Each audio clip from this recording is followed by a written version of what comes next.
Coming to you from an undisclosed location somewhere deep in the heart of the Santa Monica Mountains, I'm your intrepid host, L.A. Marzulli. This is Politics, Prophecy, and the Supernatural Report.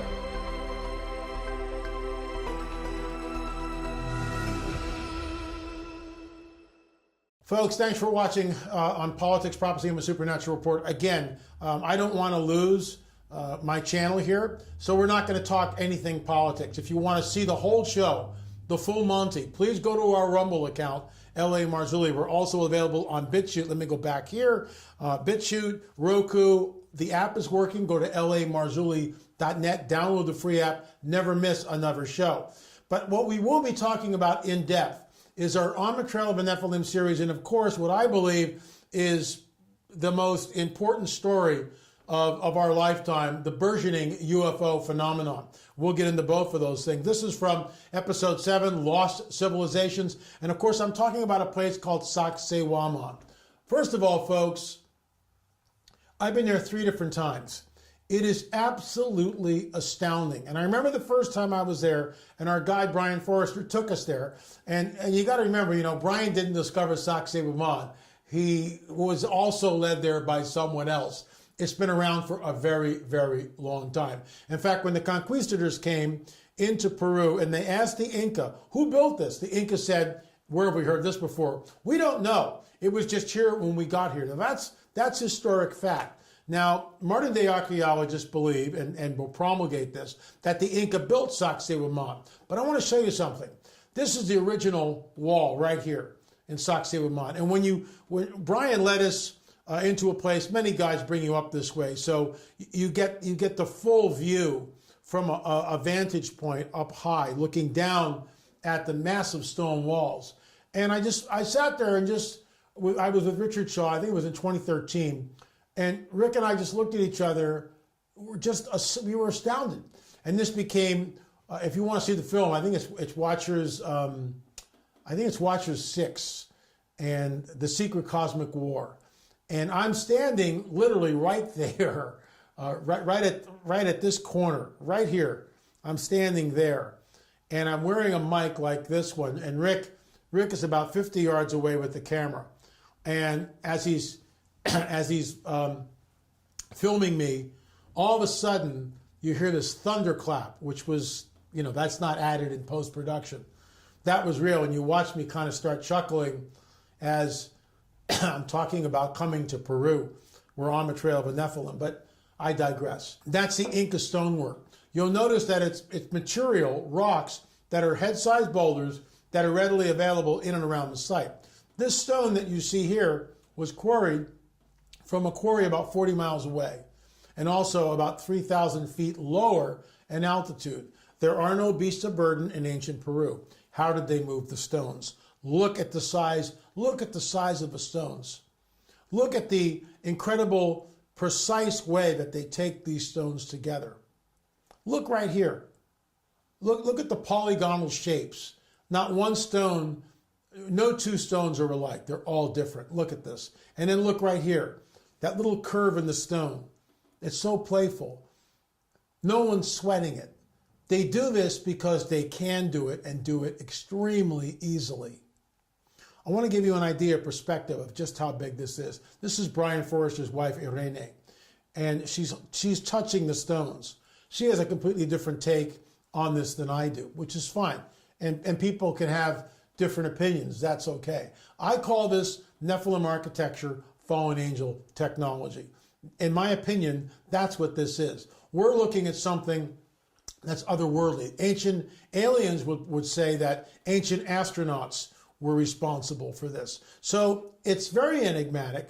The site is just incredible. And when I lead tours there, and I've led 2 tours there, I'll have people touch the stones, and I'll say, you are touching the fingerprints of the supernatural right now. You are touching what remains of something that came here from some other world. So definition, anything off-world would then be alien.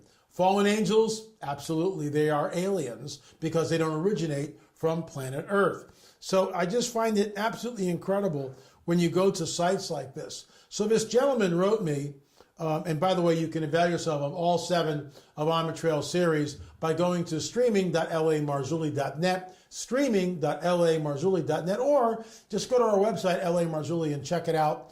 You can buy the hard copies there. But this is what this gentleman wrote. After watching and reading all of your material, I set upon a leisurely mental exercise to deduce how the walls at Sacsayhuaman were constructed with such precision. I seriously do not believe the stones were cut at all. Here is why that is my conclusion. And then he goes on and he talks about waveform and frequency and vibration and how all this is used together. So he goes, and this is the punchline here. Now consider hundreds of thousands of years ago who was on the earth in those days and also after that. Of course, he's pointing to Genesis 6. The fallen ones were technically advanced in every respect. They were around to watch the very creation of the universe. And I would concur. See, we've got this truncated view of the supernatural. We read about supernatural events happening in our Bibles, but do we really believe in what we're seeing? Right? Do we believe in men walking on water changed to wine? All right? Water standing up as a heap as 3 million people walk through it. I'm talking about the parting of the Red Sea. Do we believe in the multiplication of fish and bread enough to feed 5,000 people? That's what our Bibles talk about, a supernatural worldview. If you take that out of the biblical narrative, what's left? Not much. So let's go and continue. They were around, both the good guys and the bad guys, to watch the very creation of the universe. So we would think they may have been shown or learned how to manipulate matter. And of course, I believe that. These entities can manipulate space, time, matter, and energy in ways that defy our physics as we know them. Even the offspring of them, the Nephilim and the Rephaim, having a DNA, and even so, the mental capacity of the fallen ones. Here is what I think may have been the method used to build the structures like we see at Saqsaywaman and Ollantaytambo and other places. Referring to them as giants. The giants took earth in whatever form they desired, be it soil or rock, and through the vocal and mental capabilities, focused sound in a generated resonance field which heated a mass to liquid, forming a homogeneous mixture. A subsequent resonance field would then cool the mass to a plasticized form, which would then be plopped into place. There may also have been an element of telekinesis which comes into the construction. Telekinesis is the ability to mentally focus on this cup right here and somehow move it. Well, I can't do that, but there are psychics who can do that living right now on the planet. Isn't that interesting? So the moment we wade into the supernatural world, we are not in the shallow end of the pool, we are in the deep end of the pool. It's unbelievable. And this is why when we see sites like this, Saqsaywaman, it's absolutely mind-boggling. So I want to move into our UFO discussion here. And you remember, we are available on Roku, on BitChute, and of course Rumble. If you want to see the whole show, unedited version, please go there. But I want to talk about the UFO phenomenon. It is real, burgeoning, and not going away. Over the weekend, they released a film. And of course, before I get to that, we have to talk about this special unit in the Pentagon stating that off-world vehicles not made on this earth, which immediately begs the question, where are they made? And more importantly, who is making these so-called off-world vehicles? And there's a shot right there of a classic UFO, dome-shaped, disc-shaped object in the sky being sighted, and the gun sights probably of an F-18. So our film, which is free, you can watch it right here on YouTube, lamarzulli.net. We now have over 107,000 views. Thank you for watching. Thank you for coming here on our YouTube channel. We are back. We want to stay back, which is why this is the truncated show. And our film disclosure, all we ask is that you pass it forward. It's a free film right here on YouTube. You can also go to streaming.lamarzulli.net. If you've not seen it, what are you waiting for? You need to watch this. Why? Because this is what's happening. It's just unbelievable. This came in right up here, a comment from a friend, a close friend of ours, Keith, who watched it last night, and this is what he writes. Oh my God, talk about a great deception. It's all you've been saying for years. Seeding of man, etc.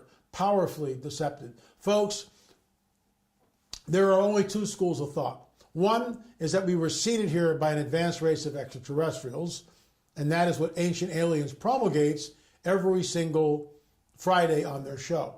The other one is that we are created in God's image, and that the God of the Bible spoke everything into existence.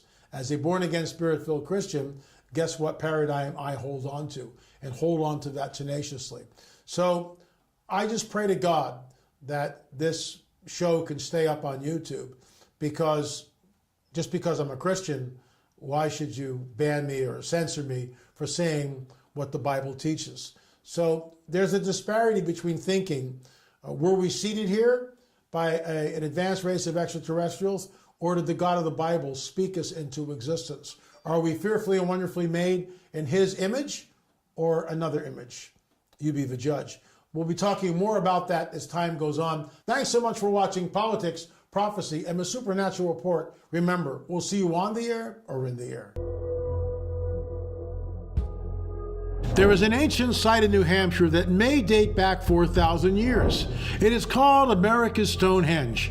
There are precise alignments of standing stones which reflect the solstices and equinoxes. There is also a controversial stone table which may have been used as an altar for human sacrifice. The site is built on an 18.5-year lunar cycle, like that of Stonehenge, England, and also the Great Circle Mound and the Octagon Mound complex in Ohio.